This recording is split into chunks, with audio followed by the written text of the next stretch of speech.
Good evening everyone. Gillz Mentor ਦੇ officially YouTube channel ਤੇ ਮੈਂ ਤੁਹਾਡਾ ਸਭ ਦਾ ਵੈਲਕਮ ਕਰ ਰਿਹਾ ਔਰ ਉਮੀਦ ਕਰ ਰਿਹਾ ਤੁਸੀਂ ਜਿੱਥੇ ਵੀ ਹੋਵੋਗੇ ਠੀਕ ਠਾਕ ਹੋਵੋਗੇ। ਪੰਜਾਬ ਪਟਵਾਰੀ ਮਿਸ਼ਨ 2020 ਦੇ ਤਹਿਤ ਅੱਜ ਅਸੀਂ ਕਰਨ ਜਾ ਰਹੇ ਹਾਂ ਐਗਰੀਕਲਚਰ ਦਾ ਪਾਰਟ 3 ਹੋਏਗਾ। ਅਸੀਂ ਇਸ ਪਾਰਟਿਕੂਲਰ ਸੀਰੀਜ਼ ਦੇ ਵਿੱਚ 500 ਬੈਸਟ MCQ ਕਵਰ ਕਰਾਂਗੇ, ਕੁਝ ਵਨ ਲਾਈਨਰ ਕੁਐਸਚਨ ਕਵਰ ਕਰਾਂਗੇ, ਓਵਰਆਲ ਅਸੀਂ 1000 ਤੋਂ ਜ਼ਿਆਦਾ ਕੁਐਸਚਨ ਕਵਰ ਕਰਾਂਗੇ। ਦੱਸਣਾ ਚਾਹੁੰਦਾ ਹਾਂ ਕਿ ਜਿੰਨੇ ਵੀ ਸਟੂਡੈਂਟਸ ਪੰਜਾਬ ਪਟਵਾਰੀ ਦੇ ਪ੍ਰੀਪਰੇਸ਼ਨ ਕਰ ਰਹੇ ਨੇ, ਖਾਸ ਤੌਰ ਤੇ ਤੁਹਾਡੇ ਲਈ ਆਨਲਾਈਨ ਟੈਸਟ ਸੀਰੀਜ਼ ਹੈ, ਮੌਕ ਟੈਸਟ ਸੀਰੀਜ਼ ਹੈ, ਜਰਾ ਮਾਫ ਕਰਨਾ, ਉਹ ਅਵੇਲੇਬਲ ਨੇ ਸਾਡੀ ਵੈਬਸਾਈਟ ਤੇ ਅਵੇਲੇਬਲ ਨੇ। ਤੁਸੀਂ ਡਿਸਕ੍ਰਿਪਸ਼ਨ ਬਾਕਸ ਦਿੱਤੇ ਗਏ ਲਿੰਕ ਤੇ ਕਲਿੱਕ ਕਰਕੇ ਜਾਣਕਾਰੀ ਲੈ ਸਕਦੇ ਹੋ। ਤੁਸੀਂ ਅਗਰ ਫ੍ਰੀ ਚ ਬੁੱਕਸ ਡਾਊਨਲੋਡ ਕਰਨਾ ਚਾਹੁੰਦੇ ਹੋ ਡਾਊਨਲੋਡ ਕਰ ਸਕਦੇ ਹੋ। ਅਗਰ ਤੁਸੀਂ ਲੇਟੈਸਟ ਪੈਟਰਨ ਤੇ ਲੇਟੈਸਟ ਸਿਲੇਬਸ ਤੇ ਤੁਸੀਂ ਬੁੱਕਸ ਲੈਣਾ ਚਾਹੁੰਦੇ ਹੋ ਤਾਂ ਤੁਹਾਡੇ ਲਈ ਬੁੱਕਸ ਪੋਰਟਲ ਹੈ, ਉੱਥੇ ਤੁਸੀਂ ਆਪਣਾ ਆਰਡਰ ਕਰ ਸਕਦੇ ਹੋ। ਇਸ ਤੋਂ ਇਲਾਵਾ ਪੰਜਾਬ ਪਟਵਾਰੀ ਦੀ ਮੌਕ ਟੈਸਟ ਸੀਰੀਜ਼ ਦੇ ਨਾਲ ਨਾਲ ਤੁਹਾਨੂੰ ਕੀ ਕੁਛ ਦਿੱਤਾ ਜਾ ਰਿਹਾ, ਸੈਕਸ਼ਨਲ ਟੈਸਟ ਹੈ, PDFs ਔਰ ਈ-ਬੁੱਕਸ ਤੁਹਾਨੂੰ ਉੱਥੇ ਪ੍ਰੋਵਾਈਡ ਕਰਵਾਈਆਂ ਜਾ ਰਹੀਆਂ। ਤਾਂ ਦੋਸਤੋ ਦੇਰੀ ਨਾ ਕਰੋ, ਤੁਸੀਂ ਹੁਣੇ ਜਾ ਕੇ ਆਪਣੇ ਪਾਰਟਿਕੂਲਰ ਜਿੰਨੇ ਵੀ ਤੁਹਾਡੀ ਤਿਆਰੀ ਹੈ ਉਸ ਨੂੰ ਯਕੀਨੀ ਤੌਰ ਤੇ ਅੱਛਾ ਬਣਾਓ। ਅੱਜ ਦੀ ਸੀਰੀਜ਼ ਦਾ ਪਹਿਲਾ ਕੁਐਸਚਨ ਹੈ, study of agriculture is cold. Agriculture ਦੀ ਜੋ ਸਟੱਡੀ ਹੈ ਉਸ ਨੂੰ ਕੀ ਕਿਹਾ ਜਾਂਦਾ ਵਾ, ਤਾਂ ਯਾਦ ਰੱਖਣਾ ਹੈ ਕਿ ਇਹਨੂੰ ਐਗਰੀਕਲਚਰ ਸਾਇੰਸ ਕਹਿੰਦੇ ਆ। ਪਿਛਲੇ ਸਾਲ ਦੇ ਪੇਪਰਾਂ ਦੇ ਵਿੱਚ ਗੱਲ ਕਰੀਏ, ਚਾਹੇ ਨਾਬਾਰਡ ਬੈਂਕ ਐਗਰੀਕਲਚਰ ਆਫਿਸਰ ਦੀ ਗੱਲ ਕਰੀਏ, ਇਹਨਾਂ ਦੇ ਵਿੱਚ ਬਹੁਤ ਬਾਰੇ ਕੁਐਸਚਨ ਪੁੱਛਿਆ ਗਿਆ ਹੈ। ਸਾਨੂੰ ਬੇਸਿਕ ਜਾਣਕਾਰੀ ਹੋਣੀ ਜ਼ਰੂਰੀ ਹੈ ਕਿ ਐਗਰੀਕਲਚਰ ਦੀ ਸਟੱਡੀ ਨੂੰ, ਐਗਰੀਕਲਚਰ ਦੀ ਜੋ ਆਪਾਂ ਅਧਿਐਨ ਕਰਦੇ ਹਾਂ ਉਹਨੂੰ ਕੀ ਕਹਿੰਦੇ ਨੇ, ਉਹਨੂੰ ਕਹਿੰਦੇ ਐਗਰੀਕਲਚਰ ਸਾਇੰਸ ਕਿਹਾ ਜਾਂਦਾ ਹੈ। ਠੀਕ ਹੈ। ਦੂਜਾ ਕੁਐਸਚਨ ਹੈਗਾ ਕਿ agriculture word is derived from which language. Agriculture ਜੋ ਸ਼ਬਦ ਹੈ ਇਹ ਕਿੱਥੋਂ ਡਰਾਈਵ ਕੀਤਾ ਗਿਆ, ਕਿਹੜੀ ਭਾਸ਼ਾ ਤੋਂ ਕੀਤਾ ਗਿਆ? ਤਾਂ ਦੱਸਣਾ ਚਾਹੁੰਦਾ ਕਿ ਇਹ ਲੈਟਿਨ ਭਾਸ਼ਾ ਦਾ ਸ਼ਬਦ ਹੈ। ਠੀਕ ਹੈ। ਔਰ ਐਗਰੀ ਦਾ ਮਤਲਬ ਕੀ ਹੁੰਦਾ ਹੈ? ਸੋਇਲ ਮਤਲਬ ਮਿੱਟੀ ਹੈ, ਔਰ ਕਲਚਰ ਦਾ ਮਤਲਬ ਹੁੰਦਾ ਹੈ ਕਲਟੀਵੇਸ਼ਨ ਕਰਨਾ। ਠੀਕ ਹੈ, ਕਲਟੀਵੇਸ਼ਨ ਕਰਨਾ। ਆਪਾਂ ਜਨਰਲੀ ਗੱਲ ਹੈ ਕਿ ਪੰਜਾਬੀ ਭਾਸ਼ਾ ਦੇ ਵਿੱਚ ਆਪਾਂ ਜਿਵੇਂ ਕਹਿੰਦੇ ਨਾ ਕਿ ਕਲਟੀਵੇਟ ਕਰ ਦੋ, ਕਲਟੀਵੇਸ਼ਨ ਕਰ ਰਹੇ ਹਾਂ, ਤਾਂ ਇਹ ਭਾਸ਼ਾ ਉਪਜਾਊ ਬਣਾਉਣਾ। ਠੀਕ ਹੈ। ਤਾਂ ਬੇਸਿਕਲੀ ਸਾਡੀ ਖੇਤੀ ਦੇ ਨਾਲ ਜਿੰਨੀਆਂ ਵੀ ਚਾਹੇ ਫਸਲਾਂ ਹੈ, ਚਾਹੇ ਮਿੱਟੀ ਹੈ, ਅਤੇ ਉਸ ਤੋਂ ਇਲਾਵਾ ਕ੍ਰੌਪਸ ਹੋ ਗਈਆਂ, ਫਸਲਾਂ ਦੇ ਨਾਲ ਨਾਲ ਆਪਾਂ ਗੱਲ ਕਰੀਏ ਚਾਹੇ ਉਹਦੇ 'ਚ ਫਰੂਟਸ ਹੋ ਗਏ ਨੇ, ਕਿਹੜੇ ਸਟੇਟ ਵਾਈਜ਼ ਹੈ, ਪ੍ਰੋਡਕਸ਼ਨ ਕਿੱਥੋਂ ਹੁੰਦੀ ਹੈ, ਐਕਸਪੋਰਟ ਇੰਪੋਰਟ, ਬਹੁਤ ਸਾਰੀਆਂ ਖੂਬਸੂਰਤ ਗੱਲਾਂ ਬਾਤਾਂ ਆਪਾਂ ਕਰਦੇ ਰਵਾਂਗੇ। ਬਹਰਹਾਲ ਇਹ ਤੁਹਾਨੂੰ ਮੈਂ ਸਿਰਫ ਵਨ ਲਾਈਨਰ ਇਸ ਤਰੀਕੇ ਕੁਐਸਚਨ ਦਿਖਾਉਣਾ ਚਾਹੁੰਦਾ ਕਿ ਪਹਿਲਾਂ ਅਸੀਂ ਜਿਵੇਂ ਸੀਰੀਜ਼ ਸ਼ੁਰੂ ਕੀਤੀ ਹੈ ਕਿ ਅਸੀਂ ਪ੍ਰੋਪਰ ਤਰੀਕੇ ਨਾਲ ਟੌਪਿਕ ਵਾਈਜ਼ ਟੌਪਿਕ ਆਪਾਂ ਸਟੱਡੀ ਕਰਾਂਗੇ ਤਾਂ ਸਾਡੇ ਲਈ ਬਿਹਤਰ ਹੋਏਗਾ, ਫਿਰ ਤੁਹਾਡਾ ਰਿਵੀਜ਼ਨ ਵੀ ਹੋ ਜਾਏਗਾ। ਅਗਲਾ ਕੁਐਸਚਨ ਹੁੰਦਾ ਕਿ who is father of green revolution in the world. Green revolution ਦਾ ਜੋ ਗੱਲ ਕਰਦੇ ਹਾਂ ਕਿ ਫਾਦਰ ਕੌਣ ਹੈ ਇਨ ਦਾ ਵਰਲਡ ਦੇ ਵਿੱਚ ਹੈ, ਤੇ ਉਹਨਾਂ ਦਾ ਨਾਮ ਹੈ ਡਾਕਟਰ ਨਾਰਮਨ ਬਾਰਲੋਂਗ। ਡਾਕਟਰ ਨਾਰਮਨ ਬਾਰਲੋਂਗ ਇਹ ਅਮਰੀਕਾ ਦੇ ਹੈਗੇ ਆ। ਠੀਕ ਹੈ। ਯਾਦ ਰੱਖਣਾ ਕਿ ਡਾਕਟਰ ਨਾਰਮਨ ਬਾਰਲੋਂਗ, ਇਹ ਕੁਐਸਚਨ ਬਹੁਤ ਵਾਰ ਪੁੱਛਿਆ ਗਿਆ ਕਿ ਗ੍ਰੀਨ ਰੈਵੋਲੂਸ਼ਨ ਦੇ ਫਾਦਰ ਕੌਣ ਹੈ ਇਨ ਦਾ ਵਰਲਡ। ਔਰ ਅਗਰ ਪੁੱਛਿਆ ਜਾਵੇ ਇੰਡੀਆ ਦੇ ਵਿੱਚ ਕੌਣ ਹੈ ਤਾਂ ਤੁਹਾਨੂੰ ਅੱਛੇ ਤਰੀਕੇ ਨਾਲ ਪਤਾ ਆ, ਲਗਭਗ ਹਰ ਕਿਸੇ ਬੱਚੀ ਨੂੰ ਪਤਾ ਹੋਣਾ ਚਾਹੀਦਾ, ਡਾਕਟਰ MS ਸਵਾਮੀਨਾਥਨ। ਕਿਉਂਕਿ ਜਦੋਂ ਵੀ ਗੱਲ ਕਰਦੇ ਹਾਂ ਕਿ ਕਿਸਾਨੀ ਖੇਤਰ ਦੇ ਉੱਪਰ ਤੇ ਕਿਸਾਨਾਂ ਦਾ ਜਦੋਂ ਵੀ ਕਿਤੇ ਜਥੇਬੰਦੀਆਂ ਦਾ ਮੋਰਚਾ ਧਰਨਾ ਹੁੰਦਾ ਤਾਂ ਉਹਨਾਂ ਦੀ ਇੱਕੋ ਮੰਗ ਹੁੰਦੀ ਹੈ ਕਿ ਸਾਨੂੰ ਡਾਕਟਰ MS ਸਵਾਮੀਨਾਥਨ ਦੀ ਰਿਪੋਰਟ ਲਾਗੂ ਕਰਕੇ ਗ੍ਰੀਨ ਰੈਵੋਲੂਸ਼ਨ ਇੰਡੀਆ ਦੇ ਵਿੱਚ ਇਹਨੂੰ ਜਾਰੀ ਕੀਤਾ ਜਾਵੇ। ਬਟ ਸਾਡੀਆਂ, ਮੈਂ ਇੱਕ ਸਿੱਧੀ ਜੀ ਗੱਲ ਕਹਾਂਗਾ ਕਿ ਜਿੰਨੀਆਂ ਵੀ ਸਰਕਾਰਾਂ ਹੈ, ਆਈ ਡੋਂਟ ਥਿੰਕ ਇੰਨਾ ਫੰਡ ਬਜਟ ਹੈ ਕਿਉਂ ਨਹੀਂ ਕਰਦੀਆਂ। ਠੀਕ ਹੈ। Green revolution is related to ਕਿਹਦੇ ਰਿਲੇਟਡ ਹੈ? ਤੇ ਇਹ ਐਗਰੀਕਲਚਰ ਪ੍ਰੋਡਕਸ਼ਨ ਦੇ ਰਿਲੇਟਡ ਹੈ, ਕਿਉਂਕਿ ਐਗਰੀਕਲਚਰ ਪ੍ਰੋਡਕਸ਼ਨ ਦੇ ਰਿਲੇਟਡ ਹੀ ਇਹ ਸਵਾਮੀਨਾਥਨ ਦੀ ਰਿਪੋਰਟ ਹੈ। ਬਹੁਤ ਅੱਛੇ ਤਰੀਕੇ ਨਾਲ ਸਾਨੂੰ ਸਟੱਡੀ ਕਰਨੀ ਚਾਹੀਦੀ ਹੈ, ਆਪਾਂ ਇਹਦੇ ਬਾਰੇ ਵਿਸਤਾਰ ਤੌਰ ਤੇ ਡਿਸਕਸ ਵੀ ਕਰਾਂਗੇ। ਬਹਰਹਾਲ ਕੁਐਸਚਨ ਆਉਂਦਾ ਹੈ ਕਿ green revolution started in India, Bharat ਵਿੱਚ ਕਦੋਂ ਸ਼ੁਰੂ ਕੀਤਾ ਗਿਆ ਸੀਗਾ? ਤੇ 1966 ਅਤੇ 67 ਦੇ ਵਿੱਚ ਪ੍ਰਕਿਰਿਆ ਸ਼ੁਰੂ ਕੀਤੀ ਗਈ ਸੀ। ਬਟ ਮੈਂ ਇਹ ਨਹੀਂ ਕਹਿ ਸਕਦਾ ਕਿ ਸਾਡੇ ਦੇਸ਼ ਦੇ ਵਿੱਚ ਅੱਜ ਵੀ ਜਿੰਨੇ ਸੂਬੇ ਨੇ ਕਿਤੇ ਵੀ ਦੋਸਤੋ ਇਹ ਗ੍ਰੀਨ ਰੈਵੋਲੂਸ਼ਨ ਹੈ ਜਾਂ ਮੈਂ ਕਹਾਂ ਕਿ ਸਵਾਮੀਨਾਥਨ ਦੀ ਰਿਪੋਰਟ ਪੂਰਨ ਤੌਰ ਤੇ ਲਾਗੂ ਨਹੀਂ ਕੀਤੀ ਗਈ ਹੈ। ਬਟ ਇੱਕ ਸਟੇਟ ਜ਼ਰੂਰ ਹੈ ਜਿਹਨੂੰ UT ਕਹਿ ਸਕਦੇ ਹੋ, ਦਿੱਲੀ ਹੈਗਾ ਆ। ਦਿੱਲੀ ਦੇ ਵਿੱਚ ਕਿਤੇ ਹੱਦ ਤੱਕ ਇਸ ਦਾ ਬੈਨੀਫਿਟ ਕਿਸਾਨਾਂ ਨੂੰ ਦਿੱਤਾ ਜਾ ਰਿਹਾ ਹੈ। ਠੀਕ ਹੈ। ਅੱਜ ਦੀ ਸੀਰੀਜ਼ ਦੇ ਕੁਝ ਅਹਿਮ ਕੁਐਸਚਨਸ ਕਵਰ ਕਰਾਂਗੇ ਆਪਾਂ ਪਹਿਲਾਂ ਡਿਟੇਲ ਵਾਈਜ਼, ਤਾਂ ਕਿ ਸਾਨੂੰ ਬਿਹਤਰ ਹੋਏਗਾ ਕਿ ਜਦੋਂ ਆਪਾਂ MCQ ਜਾਂ ਵਨ ਲਾਈਨਰ ਕਰਾਂਗੇ ਤਾਂ ਸਾਨੂੰ ਉਹਨਾਂ ਨੂੰ ਪੜ੍ਹਨ ਦੇ ਵਿੱਚ ਆਸਾਨੀ ਹੋਏਗੀ। List of top producing state 2019 ਔਰ 20 ਦੇ ਤਹਿਤ ਆਪਾਂ ਗੱਲ ਕਰਦੇ ਹਾਂ। ਹਾਰਟੀਕਲਚਰ ਜੋ ਪ੍ਰੋਡਕਟਸ ਹੈ ਉਹਦੇ ਵਿੱਚ ਸਭ ਤੋਂ ਜ਼ਿਆਦਾ ਕਿਹੜੀ ਜਗ੍ਹਾ ਹਾਰਟੀਕਲਚਰਸ ਹੁੰਦੀ ਹੈ? ਤਾਂ ਤੁਸੀਂ ਇੱਕੋ ਆਪਸ਼ਨ ਆਪਣਾ ਯਾਦ ਰੱਖਣਾ ਮੇਰੇ ਸ਼ੁਭਚਿੰਤਕੋ, ਉਹਦਾ ਨਾਮ ਕੀ ਹੋਏਗਾ? ਤਾਂ ਹਾਰਟੀਕਲਚਰ ਦੇ ਵਿੱਚ ਕਿਹੜਾ ਆਏਗਾ? ਸਾਡੇ ਕੋਲੇ ਵੈਸਟ ਬੰਗਾਲ ਆਏਗਾ। ਸਾਰੇ ਸਟੂਡੈਂਟਸ ਪਲੀਜ਼ ਇਮੇਜਿਨੇਸ਼ਨ ਨਾਲ ਯਾਦ ਰੱਖਣਾ ਆ ਸਾਰਿਆਂ ਨੇ। ਠੀਕ ਹੈ। ਹੁਣ ਗੱਲ ਕਰਦੇ ਹਾਂ ਸੇਬ ਦੀ, ਐਪਲ। ਸਭ ਤੋਂ ਜ਼ਿਆਦਾ ਐਪਲ ਕਿੱਥੇ ਹੁੰਦਾ ਆ? ਤਾਂ ਤੁਸੀਂ ਯਾਦ ਰੱਖਣਾ J&K ਦਾ ਲਾਰਜੈਸਟ, ਜੰਮੂ ਔਰ ਕਸ਼ਮੀਰ ਦੇ ਵਿੱਚ ਸਭ ਤੋਂ ਜ਼ਿਆਦਾ ਸੇਬ ਹੁੰਦਾ ਹੈ, ਯਾਦ ਰੱਖਣਾ ਹੈ। ठीक है। बनाना की गल करते हैं तो तमिलनाडु। देखो ਤੁਹਾਨੂੰ पता है कि बनाना यानी एक जो केले है ना, केले ਦੇ पेड़ ਦੇ ਵਿੱਚ ਕੋਈ ਵੀ ਆਪਾਂ ਕਹਿ ਸਕਦੇ ਹਾਂ ਲੱਕੜ ਨਹੀਂ ਹੁੰਦੀ, ਠੀਕ ਹੈ। ਉਹ ਆਪਣੇ ਆਪ ਦੇ ਵਿੱਚ ਇੱਕ ਸ਼ੁਰੂ ਹੁੰਦਾ ਹੈ ਔਰ ਥੋਥਲਾਪਨ ਹੁੰਦਾ ਔਰ ਉਸ ਨੂੰ ਪਾਣੀ ਦੀ ਮਾਤਰਾ ਜ਼ਿਆਦਾ ਚਾਹੀਦੀ ਹੈ। ਔਰ ਇਸ ਏਰੀਆ ਦੇ ਵਿੱਚ ਹਾਲਾਂਕਿ ਪਾਣੀ ਦੀ ਮਾਤਰਾ ਉਂਝ ਕਰੀਏ ਗੱਲ ਘੱਟ ਹੈ, ਪਰ ਸਮੁੰਦਰੀ ਤੱਟ ਜੋ ਹੈਗੇ ਨਾ, ਕੋਸਟਲ ਏਰੀਆ ਹੈਗਾ, ਉੱਥੇ ਬਨਾਨਾਸ ਦਾ ਜ਼ਿਆਦਾ ਹੈ। ਤੁਸੀਂ ਯਾਦ ਰੱਖਣਾ ਹੈ ਕਿ ਬਨਾਨਾ ਤਮਿਲਨਾਡੂ, ਠੀਕ ਹੈ। ਹੁਣ ਆਪਾਂ ਇਹਨਾਂ ਨੂੰ ਰਿਲੇਟ ਕਿੱਦਾਂ ਕਰਨਾ ਹੈ, ਦੇਖੋ ਜੇ ਤੁਸੀਂ ਟ੍ਰਿਕ ਨਾਲ ਚਾਹੁੰਦੇ ਹੋ ਵੀ ਤੁਹਾਨੂੰ ਮੈਂ ਨਿਮੋਨਿਕਸ ਬਣਾ ਕੇ ਯਾਦ ਕਰਾਵਾਂ तो इसलिए भी कुछ कुछ चीज़ां सानू याद रखनियां पैणगियां, ठीक है। आप इसनूं ये याद रख सकते हैं कि J&K चो 370 हटाई गई है तो उत्थे सारे लोग इन्ने मजबूर हो गए हैं कि सारे सेब ही सेब खा रहे हैं, ठीक है। इन्हों बस इदा रिलेट कर लो ताकि तुहानू चीज़ां ये याद रह जान, ठीक है। बनाना है तो आप गल कह सकते हैं कि तमिल दे विच जिहड़ा भी जांदा वो सब तो ज़्यादा केले खांदा है, ठीक है। नैक्सट गल करते हैं आपां, ठीक है। तो अपने को आ गया कि कैशू नट सब तो ज़्यादा कित्थे हुंदा है, महाराष्ट्र दे विच हुंदा है। कित्थे हुंदा है? महाराष्ट्र दे विच हुंदा है। सिट्रस लेमन अते आपां कह सकते हैं कि मोशांबी, यह सब तो ज़्यादा कित्थे हुंदा है? मध्य प्रदेश दे विच हुंदा है, ठीक है। कित्थे हुंदा है? मध्य प्रदेश दे विच ज़्यादा हुंदा है। इस तो अलावा जिवें आपां गल करदे हां, छोटे छोटे पॉइंट्स आपां होर भी डिस्कस करते चलांगे। अपने को आ गया नैक्सट आ गया कि सीरल सब तो ज़्यादा कित्थे हुंदा है? कर्नाटका, राजस्थान, कित्थे कित्थे हुंदा है? कर्नाटका अते राजस्थान दे विच सब तो ज़्यादा हुंदा। आपां ऑलरेडी इस ते डिस्कस कर चुके हैं, कर्नाटका ते राजस्थान है। और उस तो इलावा जिवें कोका तुहानूं पुछया जावे तो यह कित्थे हुंदा है? केरला दे विच है। अते कोकोनट याद रखना है, कोकोनट कित्थे हुंदा है? तमिलनाडु दे विच हुंदा है। देखो कोकोनट का मतलब है जे तुहाडे चों कोई कैंडीडेट्स है या इदां दा स्टूडेंट है जिन्हों यह कोकोनट बारे जनरली नहीं पता, तो मैं तुहानूं इंज भी समझा दिंदा कि इसनूं जिवें आपां नारियल कह सकते हैं या नरेल आम भाषा दे विच आपां कहने हैं, ठीक है। तो ये चीज़ां तुसीं याद रखनियां गाइस। चलिए कॉटन हुण गल करते हैं कि सब तो ज़्यादा कपाह की खेती कित्थे कीती जाती है? कॉटन, ठीक है। तो ये हो गया वा साडा गुजरात। कित्थे हो जाएगा? गुजरात हो जाएगा। इसनूं याद रखना है, गुजरात दे विच सब तो ज़्यादा कॉटन है। फिर आ गया ग्रैप्स, मतलब अंगूर सब तो ज़्यादा कित्थे है? तो महाराष्ट्र दे विच अंगूर सब तो ज़्यादा हुंदे है, ठीक है। हॉर्टीकल्चर प्रोडक्ट्स की गल करते हैं तो ये आप ऑलरेडी डिस्कस कर चुके हैं, तो वैस्ट बंगाल दे विच हुंदा है। जूट की गल करिए तो जूट वैस्ट बंगाल दे विच है, ठीक है। क्योंकि इत्थे आपां सुंदरबन डेल्टा कह सकते हैं कि पानी बहुत ज़्यादा हुंदा है कई क्षेत्रों के विच, और उत्थे सन हुंदी है ना, सन जूट, वो सब तो ज़्यादा है, ठीक है। लीची की गल करते हैं तो बिहार दे विच है।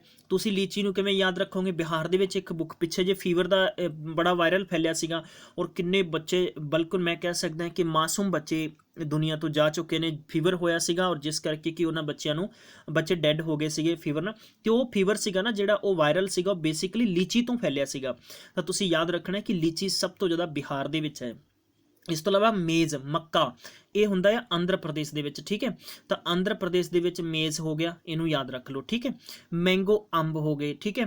तो मैंगो आम जिद्दां आपां जनरली आपां अंब कहांगे, हिंदी भाषा च आम कहंदे है। तो उत्तर प्रदेश अते आंध्र प्रदेश दे विच यही सब तो ज़्यादा हुंदा है, ठीक है। उस तो गल करते हैं कि ऑयल सीड्स हुंदी है सब तो ज़्यादा गुजरात दे विच है। गुजरात का कुछ क्षेत्र हालात इदां दा हैगा आ कि जिथे ऑयल सीड्स ग्रेन्स है ना, जिमें कि आपां जिन्हां तो मतलब तेल ज़्यादा निकलदा आ, इदां दे सोयाबीन है, मूंगफली है, तो क्षेत्रों के आप गल करते हैं गुजरात की काफ़ी ज़्यादा।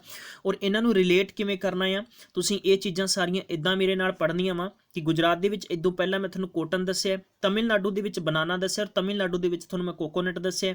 हॉर्टीकल्चर तुहानूं मैं कित्थे दस्सिया? वैस्ट बंगाल दस्सिया। देखो चीज़ां मेरे सामने है नहीं, मैं उन्होंने स्क्रीन तो आउट कर चुकिया, बट मैं फिर भी तुहानूं रिमाइंड करावांगा, राइट है। और उस तो इलावा जूट भी कित्थे हुंदा है? वैस्ट बंगाल हुंदा है। हुण गल करदे हां साडे पंजाब सूबे दे विच की हुंदा है, तो ऑरेंज यानी संतरा, ये सब तो ज़्यादा अबोर एरिया मुक्तसर डिस्ट्रिक्ट दे विच सब तो ज़्यादा है, श्री मुक्तसर साहिब, ठीक है। याद रखना है तुसीं। नैक्सट हो गया अपने कोले, ठीक है। ये नैक्सट हो गया कि रेपसीड, या आप कह सकते हैं कि अपने कोले हो गया। नैक्सट हो गया कि जो मस्टर्ड सरों की गल करते हैं, ठीक है, या रेपसीड आप कह सकते हैं कि ये मेरे प्यारे दोस्तों सब तो ज़्यादा राजस्थान दे विच हुंदा है, ठीक है। मस्टर्ड सरों राजस्थान दे विच भी कुछ इलाके ने जिथे ज़्यादा, जिवें कि आप गल करते हैं श्री गंगानगर हो गया, हनुमानगढ़ हो गया, कोटा हो गया, बूंदी, इस क्षेत्रों के विच ज़्यादातर सरों की खेती बड़ी की जाती है। और दूसरी गल हैगी माइक्रो, जिवें माइक्रो इरीगेशन हुंदा है ना, माइक्रो इरीगेशन नूं आपां जिवें ड्रिप भी कह दिंदे हैं। देखो आपां जे सरकारी आपां महकमे की गल करते हैं तो उहदे विच इहनूं ड्रिप इरीगेशन कहंदे आ, या आपां आम भाषा च कह दांगे कि पाइप ला के। राजस्थान दे विच तुसीं कदे गए होंगे जिथे कि ਨਹਿਰੀ ਸਮਤਲ ਜ਼ਮੀਨ ਨਹੀਂ ਹੈ, ਔਰ ਨਹਿਰੀ ਖੇਤਰਾਂ ਦਾ ਪਾਣੀ ਜਿੱਥੇ ਨਹੀਂ ਲੱਗਦਾ ਉੱਥੇ ਕੀ ਟਿੱਬੇ ਟੁੱਬੇ ਨੇ, ਔਰ ਉੱਥੇ ਜਿਵੇਂ ਕਿ ਉਹ ਕਣਕ ਵਗੈਰਾ ਜਾਂ ਬੀਜਦੇ ਆ, ਹਾਲਾਂਕਿ ਉਹ ਆਪਣੇ ਨਾਲੋਂ ਜ਼ਿਆਦਾ ਸ਼ੁੱਧ ਹੁੰਦੀ ਹੈ ਪੰਜਾਬ ਦੀ ਖੇਤੀ ਨਾਲੋਂ, ਕਿਉਂਕਿ ਪੈਸਟੀਸਾਈਡ ਘੱਟ ਯੂਜ਼ ਕਰਦੇ ਨੇ। ਔਰ ਇਹ ਵਿਗਿਆਨਿਕ ਪੱਧਤੀ ਇਹ ਗੱਲ ਕਹਿੰਦੀ ਹੈ ਕਿ ਜਦੋਂ ਵੀ ਤੁਸੀਂ ਕਿਸੇ ਫਸਲ ਨੂੰ ਪਾਣੀ ਲਾਉਂਦੇ ਹੋ, ਪਾਣੀ ਅਗਰ ਉਹਨੂੰ ਬਾਰਿਸ਼ ਦਾ ਪਾਣੀ ਹੁੰਦਾ ਜ਼ਿਆਦਾ, ਪਰ ਉੱਥੇ ਪ੍ਰੋਡਕਸ਼ਨ ਜ਼ਿਆਦਾ ਹੁੰਦੀ ਹੈ, ਤੇ ਉਹ ਜਿਹੜਾ ਫੁਹਾਰਾ ਸਿਸਟਮ ਹੈ ਨਾ, ਮਾਈਕਰੋ ਡ੍ਰਿਪ ਸਿਸਟਮ ਹੈ, ਉਹਦੇ ਨਾਲ ਉੱਥੇ ਫਸਲ, ਹਾਲਾਂਕਿ ਉੱਥੋਂ ਦੀ ਖੇਤੀ ਇੰਨੀ ਜ਼ਿਆਦਾ ਉਪਜਾਊ ਨਹੀਂ ਹੁੰਦੀ, ਲੇਕਿਨ ਉੱਥੋਂ ਦੀ ਉਪਜਾਊ ਨਾਲੋਂ ਕਾਫੀ ਜ਼ਿਆਦਾ ਬਿਹਤਰ ਹੁੰਦੀ ਹੈ ਉਹ। ਠੀਕ ਹੈ, ਰਾਈਸ ਦੀ ਗੱਲ ਕਰਦੇ ਹਾਂ ਤਾਂ ਰਾਈਸ ਦੇ ਵਿੱਚ ਸਭ ਤੋਂ ਜ਼ਿਆਦਾ ਵੈਸਟ ਬੰਗਾਲ ਦਾ ਡੰਕਾ ਚੱਲਦਾ ਆ। ਠੀਕ ਹੈ, ਔਰ ਸੋਇਆਬੀਨ ਦੇ ਵਿੱਚ ਮੱਧ ਪ੍ਰਦੇਸ਼ ਹੈ। ਠੀਕ ਹੈ, ਤਾਂ ਆਪਾਂ ਇਹਨੂੰ ਯਾਦ ਰੱਖ ਲਓ ਕਿ ਜਿਹੜੇ ਕਿ ਸੋਇਆਬੀਨ ਹੈ ਨਾ, ਸੋਇਆਬੀਨ, ਠੀਕ ਹੈ, ਤਾਂ ਇਹ ਸੋਇਆਬੀਨ ਕਿੱਦਾਂ ਨਾ ਕਿੱਦਾਂ ਰਿਲੇਟ ਕਰੋ ਕਿ ਸੋਇਆਬੀਨ ਮੱਧ ਪ੍ਰਦੇਸ਼, ਮਤਲਬ ਸਾਡੇ ਪ੍ਰਦੇਸ਼ ਦੇ ਮੱਧ ਖੇਤਰ ਦੇ ਵਿੱਚ ਨਾ ਇੰਨੇ ਜ਼ਿਆਦਾ ਸੋਇਆ ਹੈਗੇ ਕਿ ਸਾਰੇ ਹੀ ਬੀਨ ਬਣਨ ਨੂੰ ਤਿਆਰ ਹੋਏ ਪਏ ਆ। ਠੀਕ ਹੈ, ਸ਼ੂਗਰ ਹੋ ਗਿਆ ਤੁਹਾਡਾ ਮਹਾਰਾਸ਼ਟਰ ਦੇ ਵਿੱਚ, ਸ਼ੂਗਰ ਮਹਾਰਾਸ਼ਟਰ ਦੇ ਵਿੱਚ ਹੈ, ਅਤੇ ਸ਼ੂਗਰ ਕੈਨ ਜੋ ਗੰਨਾ ਆ, ਗੰਨਾ ਸਭ ਤੋਂ ਜ਼ਿਆਦਾ ਉੱਤਰ ਪ੍ਰਦੇਸ਼ ਦੇ ਵਿੱਚ ਹੈ। ਇਹ ਨਹੀਂ ਸੋਚਣਾ ਕਿ ਪੰਜਾਬ ਦੇ ਵਿੱਚ ਜ਼ਿਆਦਾ ਆ। ਠੀਕ ਹੈ, ਸਨਫਲਾਵਰ ਇਹ ਕਰਨਾਟਕਾ ਦੇ ਵਿੱਚ ਜ਼ਿਆਦਾ ਆ, ਸਨਫਲਾਵਰ ਕਰਨਾਟਕਾ ਦੇ ਵਿੱਚ ਬਹੁਤ ਜ਼ਿਆਦਾ ਆ। ਠੀਕ ਹੈ, ਇਹਨੂੰ ਯਾਦ ਰੱਖਣਾ ਹੈ। ਨੈਕਸਟ ਹੋ ਗਿਆ ਟੋਟਲ ਫੂਡ ਗ੍ਰੇਨ ਹੈ, ਇਹ ਉੱਤਰ ਪ੍ਰਦੇਸ਼ ਦੇ ਵਿੱਚ ਹੈ। ਟੋਟਲ ਫੂਡ ਗ੍ਰੇਨ ਦੀ ਗੱਲ ਕਰੀਏ ਆਪਾਂ, ਕਿਉਂਕਿ ਕਾਫੀ ਵੱਡਾ ਸੂਬਾ ਆ ਇਹ। ਟੋਟਲ ਫਰੂਟਸ ਦੀ ਗੱਲ ਕਰਦੇ ਹਾਂ ਤਾਂ ਇਹ ਆਂਧਰਾ ਪ੍ਰਦੇਸ਼ ਦੇ ਵਿੱਚ ਜ਼ਿਆਦਾ ਆ। ਔਰ ਦੂਸਰੀ ਗੱਲ ਇਹ ਵੀ ਹੈ ਕਿ ਕਿਤੇ ਵੀ ਕਿਸੇ ਵੀ ਸੂਬੇ ਦੇ ਵਿੱਚ ਅਗਰ ਫਰੂਟ ਹੈ ਜਾਂ ਫਸਲ ਹੈ, ਕ੍ਰੋਪ ਹੈ ਦੋਸਤੋ, ਇਹ ਦੋ ਤਰੀਕੇ ਨਾਲ ਉਪਜਾਊ ਸਭ ਤੋਂ ਜ਼ਿਆਦਾ ਹੁੰਦੀ ਹੈ। ਸਭ ਤੋਂ ਪਹਿਲਾਂ ਹੁੰਦਾ ਕਿ ਉੱਥੋਂ ਦਾ ਕਲਾਈਮੇਟ ਕੀ ਹੈ, ਠੀਕ ਹੈ, ਵੈਦਰ ਕਿੱਦਾਂ ਦਾ ਹੈ, ਅਤੇ ਤੀਜਾ ਉੱਥੋਂ ਦੀ ਭੂਮੀ ਕਿੱਦਾਂ ਦੀ ਹੈ। ਇਹ ਦੋਨਾਂ ਚੀਜ਼ਾਂ ਨੂੰ ਬਹੁਤ ਆਪਾਂ ਮਕਬੂਲ ਤੌਰ ਤੇ ਸਮਝ ਸਕਦੇ ਹਾਂ। ਤੁਸੀਂ ਇਹ ਨਹੀਂ ਕਹਿ ਸਕਦੇ ਕਿ ਤੁਸੀਂ ਇੱਥੋਂ ਲਿਜਾ ਕੇ ਝੋਨਾ ਰਾਜਸਥਾਨ ਦੇ ਟਿੱਬਿਆਂ 'ਚ ਨਹੀਂ ਬੀਜ ਸਕਦੇ। ਠੀਕ ਹੈ, ਤਾਂ ਇਹ ਦੋਨੋਂ ਚੀਜ਼ਾਂ ਮਹੱਤਵਪੂਰਨ ਹੁੰਦੀਆਂ। ਲਾਰਜੈਸਟ ਟੋਟਲ ਸਪਾਈਸਸ ਜਿਹੜੀਆਂ ਨੇ, ਸਪਾਈਸਸ ਬਾਰੇ ਸਮਝਦੇ ਹੋ ਸਾਰੇ ਚੀਜ਼, ਇਹ ਆਂਧਰਾ ਪ੍ਰਦੇਸ਼ ਦੇ ਵਿੱਚ ਸਭ ਤੋਂ ਜ਼ਿਆਦਾ ਹੁੰਦਾ ਆ। ਠੀਕ ਹੈ, ਤਾਂ ਇਸੇ ਕਰਕੇ ਇੰਨੀ ਜ਼ਿਆਦਾ ਸਪਾਈਸਸ ਖਾ ਕੇ ਨਾ ਆਂਧਰਾ ਪ੍ਰਦੇਸ਼ ਦੇ ਲੋਕ ਅੰਨੇ ਹੋ ਗਏ, ਅੰਧੇ ਹੋ ਗਏ। ਆਪਾਂ ਕਿਸੇ ਨੂੰ ਇਹਨੂੰ ਨੈਗੇਟਿਵ ਪੁਆਇੰਟ ਨਹੀਂ ਮੰਨਣਾ, ਬਟ ਇਹਨੂੰ ਲਰਨ ਕਰਨ ਵਾਸਤੇ ਤੁਹਾਨੂੰ ਮੈਂ ਸਿਰਫ ਦੱਸਿਆ ਵਾ। ਠੀਕ ਹੈ, ਲਾਰਜੈਸਟ ਟੋਟਲ ਵੈਜੀਟੇਬਲਸ ਦੀ ਗੱਲ ਕਰਦੇ ਹਾਂ ਤਾਂ ਟੋਟਲ ਵੈਜੀਟੇਬਲਸ ਵੈਸਟ ਬੰਗਾਲ ਹੈ, ਇਹ ਵੀ ਤੁਸੀਂ ਯਾਦ ਰੱਖਣਾ ਆ।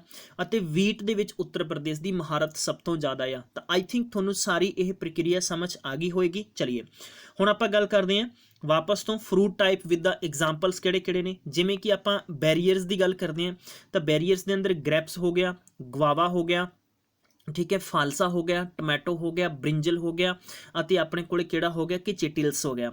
ਦੇਖੋ ਇਹਨਾਂ ਨੂੰ ਸਿਰਫ ਤੁਸੀਂ ਇੱਕ ਲਾਈਨ ਦੇ ਵਿੱਚ ਯਾਦ ਰੱਖੋ, ਇੱਕ ਲਾਈਨ ਦੇ ਵਿੱਚ ਯਾਦ ਰੱਖੋਗੇ ਨਾ ਜ਼ਿਆਦਾਤਰ। ਹੁਣ ਹਾਲਾਂਕਿ ਇਹ ਚੀਜ਼ਾਂ ਬਹੁਤ ਹੀ ਮੁਸ਼ਕਿਲ ਹੈ ਵੀ ਤੁਹਾਨੂੰ ਐਗਜ਼ਾਮ 'ਚ ਪੁੱਛੀਆਂ ਜਾਣਗੀਆਂ, ਬਟ ਫਿਰ ਵੀ ਸਾਨੂੰ ਕਿਤੇ ਨਾ ਕਿਤੇ ਹਰ ਪੱਖੋਂ ਇਹਨਾਂ ਚੀਜ਼ਾਂ ਨੂੰ ਯਾਦ ਰੱਖਣਾ ਜ਼ਰੂਰੀ ਹੈ।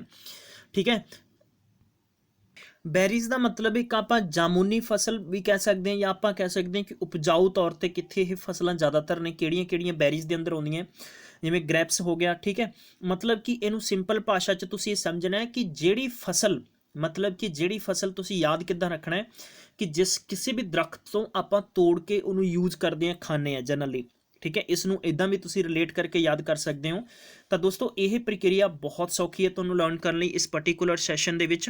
ਜਾਂ ਆਪਾਂ ਕਹਿੰਦੇ ਡਰੂਪ ਫਰੂਟ ਹੁੰਦੇ ਨੇ ਖਾਸ ਤੌਰ ਤੇ, ਜਿਵੇਂ ਆਪਾਂ ਇਹਨਾਂ ਨੂੰ ਆਮ ਅਗਰ ਆਪਾਂ ਵਰਗੀਕਰਨ ਦੇ ਵਿੱਚ ਕਲਾਸੀਫਿਕੇਸ਼ਨ 'ਚ ਗੱਲ ਕਰੀਏ ਤਾਂ ਆਪਾਂ ਕਹਿ ਸਕਦੇ ਹਾਂ ਕਿ ਸ਼ਰਾਬੀ ਫਲ ਕਿਹੜੇ ਹੋ ਗਏ ਨੇ। ਠੀਕ ਹੈ, ਲੇਕਿਨ ਇੱਕ ਗੱਲ ਤੁਹਾਨੂੰ ਇਹ ਵੀ ਯਾਦ ਰੱਖਣੀ ਪਏਗੀ ਕਿ ਜਿਵੇਂ ਕਿ ਸਕੈਲੈਂਟ ਫਰੂਟ ਦੀ ਗੱਲ ਕਰਦੇ ਹਾਂ ਜਾਂ ਆਪਾਂ ਡਰੂਪ ਦੀ ਗੱਲ ਕਰਦੇ ਹਾਂ ਤਾਂ ਅਸ਼ਠੀ ਫਲ ਕਹਿੰਦੇ ਨੇ। ਬੇਰੀ ਹੋ ਗਿਆ, ਪੈਪੋ ਹੋ ਗਿਆ, ਪੋਮ ਹੋ ਗਿਆ। ਠੀਕ ਹੈ, ਜਾਂ ਆਪਾਂ ਕਹਿ ਸਕਦੇ ਹਾਂ ਕਿ ਨਾਰੰਗਕ ਹੋ ਗਿਆ, ਬਲੈਸਟੋ ਬਹੁਤ ਸਾਰੇ ਨੇ। ਬਟ ਇਨਫੈਕਟ ਇੱਥੇ ਆਪਾਂ ਯਾਦ ਰੱਖਣਾ ਕਿ ਐਗਜ਼ਾਮ ਦੇ ਅੰਦਰ ਪੁਆਇੰਟ ਆਫ ਵਿਊ ਨਾਲ ਕਿਹੜਾ PPSC 'ਚ ਕੁਐਸਚਨ ਪੁੱਛਿਆ ਗਿਆ ਸੀਗਾ ਕਿ ਜਿਹੜੇ ਕਿ ਤੁਸੀਂ ਦੱਸੋ ਕਿ ਡਰੂਪ ਫਰੂਟ ਕਿਹੜੇ ਨੇ, ਤਾਂ ਮੈਂਗੋ ਨੇ, ਇਸ ਤੋਂ ਇਲਾਵਾ PPSC ਯਾਦ ਰੱਖਣਾ। ਠੀਕ ਹੈ, ਔਰ ਪਲਮ ਯਾਦ ਰੱਖਣਾ, ਔਰ ਚੈਰੀ ਤੁਸੀਂ ਯਾਦ ਰੱਖਣਾ, ਔਰ ਐਪਰੀਕੋਟ ਵੀ ਤੁਸੀਂ ਯਾਦ ਰੱਖ ਸਕਦੇ ਹੋ। ਇਹ ਵੀ ਤੁਹਾਡੇ ਲਈ ਇੰਪੋਰਟੈਂਟ ਹੋਏਗਾ।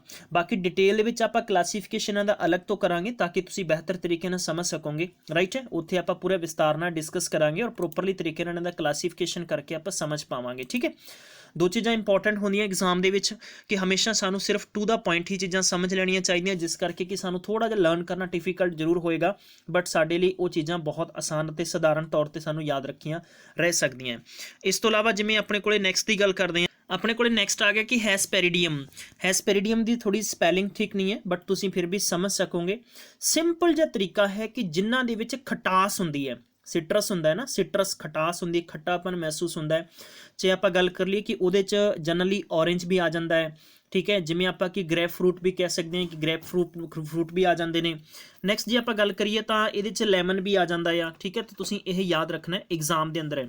खास तौर पर थोड़ा मैं बहुत अच्छी जानकारी इत्थे ये भी दे दा, हालांकि मैं 1 बाय 1 ये चीज़ां सारियां थोड़ा टीच करांगा कि जिमें आप नींबू की गल करिए, नींबू का उपरला वाला देखो, नींबू का तुसीं हमेशा देखिया होगा बाहर वाला जो सक हुंदा है, सत्त हुंदा है बाहरला वाला, उसनूं आपां रिंड कहते हैं, अंदरले पासे बी हुंदा आ, ठीक है। फिर उस कार्पल भी हुंदा जिमें खटासपन हो गया, तो ओवरऑल उसनूं एक फ्रूट किया जाता है, ठीक है। तो ये भी चीज़ तुसीं याद रख सकते हो। चलिए नैक्सट अपने कोले आ गया, आपां गल करते हो नैक्सट है अपने कोले कि एमबी सारका किहड़े की हुंदे ने, कि किहड़े फ्रूट्स किहड़े टाइप हुंदे ने, जनरली आपां डिस्कस करांगे इस बारे।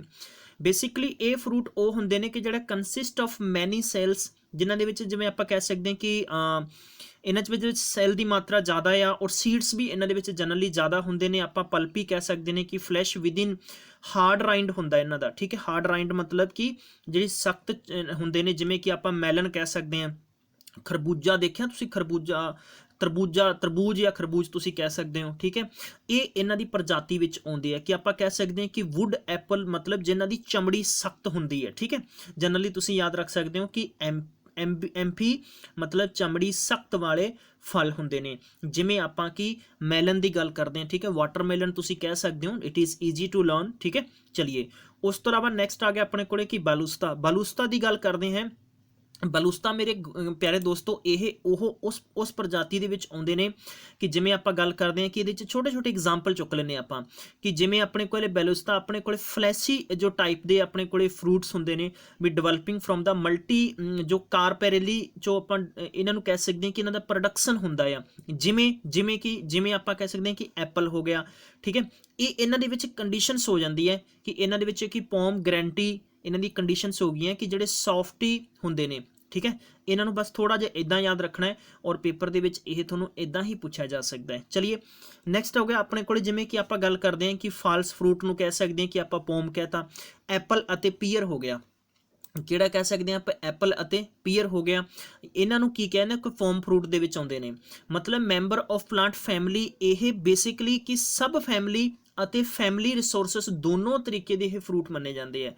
अक्सर बार तुसीं नासपतियां देखिया होणगियां, विच एप्पल्स देखे होणगे, ठीक है, या आप बब्बू गुसा कह सकते हैं कि इस प्रकार के ये जिन्ने भी फल होंगे ने गाइस, ये मैक्सीमम मतलब आप फैमिली आप रिसोर्सिस के तौर पर इन्हों नाम लै सकते हैं कि यह फाल्स फ्रूट के आउंदे हैं। पैपो फ्रूट की गल कर आप डिस्कस करते हैं कि पैपो फ्रूट किहड़ा हुंदा है। फ्रूट टाइप पैपो की गल करते हैं तो पैपो फ्रूट वो हुंदा आ कि जिन्हां दे विच कि जिहड़े एक ही फलार तो उत्पन्न होंगे है, एक ही फलार तो उत्पन्न होंगे है और उन्होंने डिवेलप किया जाता है। उन्होंने राइंड है वो मेच्योर होंगी, ज़्यादातर सख्त नहीं होंगी, लेकिन कुछ पार्ट दे विच इन्हां दी सख्त होंगी है। जिमें आप गल कर दी कि कुकुंबर खखड़ी है, ठीक है, या आप स्क्वैश की गल कर लीए, या आप मैलन की गल कर लीए, तो इस प्रकार के जिहड़े भी होंगे ने वो पैपो दे विच आउंदे ने। सिंगल सीडड बैरी होंगे, सिंगल सीडड बैरी वो होंगे ने जिहड़े हल्के होंगे ने, जिमें सख्त नहीं होंगे बल्कि फैमिलीयर के तौर पर आप जिमें जनरली यूज करते हैं, ठीक है। पीचस हो गया, या आप पम्स यूज करते हैं, या आप कह सकते हैं कि आप चैरीज यूज करते हैं, ठीक है। ऑलिवल्स हो गया, कोकोनट हो गया, तो ये बेसिकली हल्कियां जिन्नियां भी प्रजातियां हैगियां ये सिंगल सीडड बैरी दे विच आउंदियां, ठीक है। तो दोस्तों अज दे सैशन दे विच खूबसूरत गल्लां बातां करते चलांगे। कुछ होर अपने को महत्वपूर्ण बिंदु है। UP highest total fertilizers consumption हैगा क्योंकि बहुत बड़ा सूबा है, और इस तो इलावा जिमें कि crop under the highest irrigation first wheat ते हो गया और दूजा राइस ते भी हो गया, ठीक है। हुण तुसीं मैनूं कमेंट च दसो कि सब तो ज़्यादा राइस किहड़े स्टेट दे विच हुंदी है, ठीक है। इस तो इलावा गल करते हैं कि 20% ऑफ पीपल है Indian people are under the below poverty line हैगे है, ये तुहानूं अच्छे तरीके नाल चीज़ां याद है। हुण गल करते हैं पंजाब सूबे की, तो state having maximum area under the irrigation के तौर पर किहड़ा सूबा है जिथे मैक्सीमम मतलब खेतीबाड़ी होंदी है, तो पंजाब हो गया। दूसरी गल करते हैं कि हिंदुस्तान दे विच जो इरीगेशन के सोर्सिस की है, कैनल है, बट हुण नहरां दा चलन खत्म होकर मैक्सीमम जो लोग ने वो मोटरां ट्यूबलां ते ज़्यादा डिपेंडेंट हो चुके हैं। Maximum area under the fruit crop किहड़ा है कि मैंगो मैक्सीमम दे विच आपां कह सकते हैं कि मैक्सीमम जो एरिया अंडर फ्रूट क्रॉप्स है वो मैंगो दे विच ज़्यादा आ। Production under the fruit crop किहड़ा है तो बनाना फस्ट एग्रीकल्चर अपने कोले, ठीक है। और सेंसस अकॉर्डिंग टू द 1970 के तहत आप गल कह सकते हैं, ठीक है। इस तो अलावा 1/3 पार्ट ऑफ जिमें कि आप कह सकते हैं कि बैलेंस है, उत्थे भी फॉरेस्ट एरिया दे विच फ्रूट्स हुंदे ने in country. Famous name of crop की गल करते हैं, नैशनल फ्रूट ऑफ इंडिया साडे कोल किहड़ा हो गया ने मैंगो है, तुसीं कह सकते हो मैंगो है। और इस तो अलावा जिमें कि एडम्स फिग किहड़ा हो गया, बनाना हो गया। एप्पल ऑफ जिमें कि पैराडाइज की गल करते हैं तो बनाना हो गया, ठीक है। और तुसीं ये छोटिया छोटिया गल्लां इन्हां दा स्क्रीनशॉट ले सकते हो गाइस। इहदे संबंध च तुहानूं PDF भी 3-4 घंटिया बाद मिल जाएगा ताकि तुसीं रिवीजन कर सकोगे। इस तो अलावा गल करते हैं कि ऑटोमन क्वीन हो गया, ऑटोमन क्वीन हो गया, या आप बायो एनर्जी प्लांट कह सकते हैं, ब्राउन गोल्ड कह सकते हैं, बटर फ्रूट हो गया, चाइनास मिराकल फ्रूट हो गया अपने कोले, एग प्लांट हो गया, ब्रिंजल कहते हैं। तो इन्हां दी सारियां दी इन्हां दी जाति अते सब जाति सानू दोनों याद रखनियां ज़्यादा जरूरी है। जिमें कि आप ऑटोमन क्वीन कह सकते हैं तो गुलदादी आप आम भाषा दे विच समझ सकते हैं, तो इन्हां दी प्रोपर तरीके नाल तुहानूं असीं स्टडी करावांगे, ठीक है। एग प्लांट दे विच आ जांदा है कि ब्रिंजल हो गया साडे कोले, ठीक है। फैमिनिन रिजर्व के अंदर जिमें कि आप कह सकते हैं कि माइल्ड्स हो गए ने। फूड ऑफ गोड है, इन कोकास किया जाता है, ठीक है। ग्लोरी ऑफ ईस्ट की गल करते हैं तो अपने कोल गुलदादी फिर हो गया वा। King of arid and semi fruits दे विच बेर आ जाते हैं। किंग ऑफ जिमें कि साइरल दे विच वीट आ गया अपने कोले।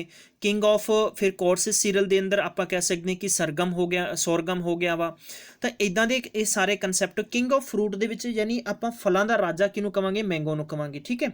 इदां ही किंग ऑफ फोडर क्रॉप्स दे विच अपने कोले बारसीम आ जाता है, ठीक है। तो बरसीम नू आप कह सकते हैं। बेसिकली अज के सैशन च मैं तुहानूं इन्ना ही करावांगा, मेरी हैल्थ ठीक नहीं है। बाकी दे सैशन च आपां कल डिस्कस करांगे, कुछ होर पंजाबी दे शब्दां दे नाल आपां डिस्कस करांगे ताकि तुसीं बेहतर तरीके नाल अते इमेज नाल समझ सकोगे। मैं मिलदा फिर तुहानूं नैक्सट सैशन च, तब तक ख्याल रखो, टेक केयर, बाय बाय।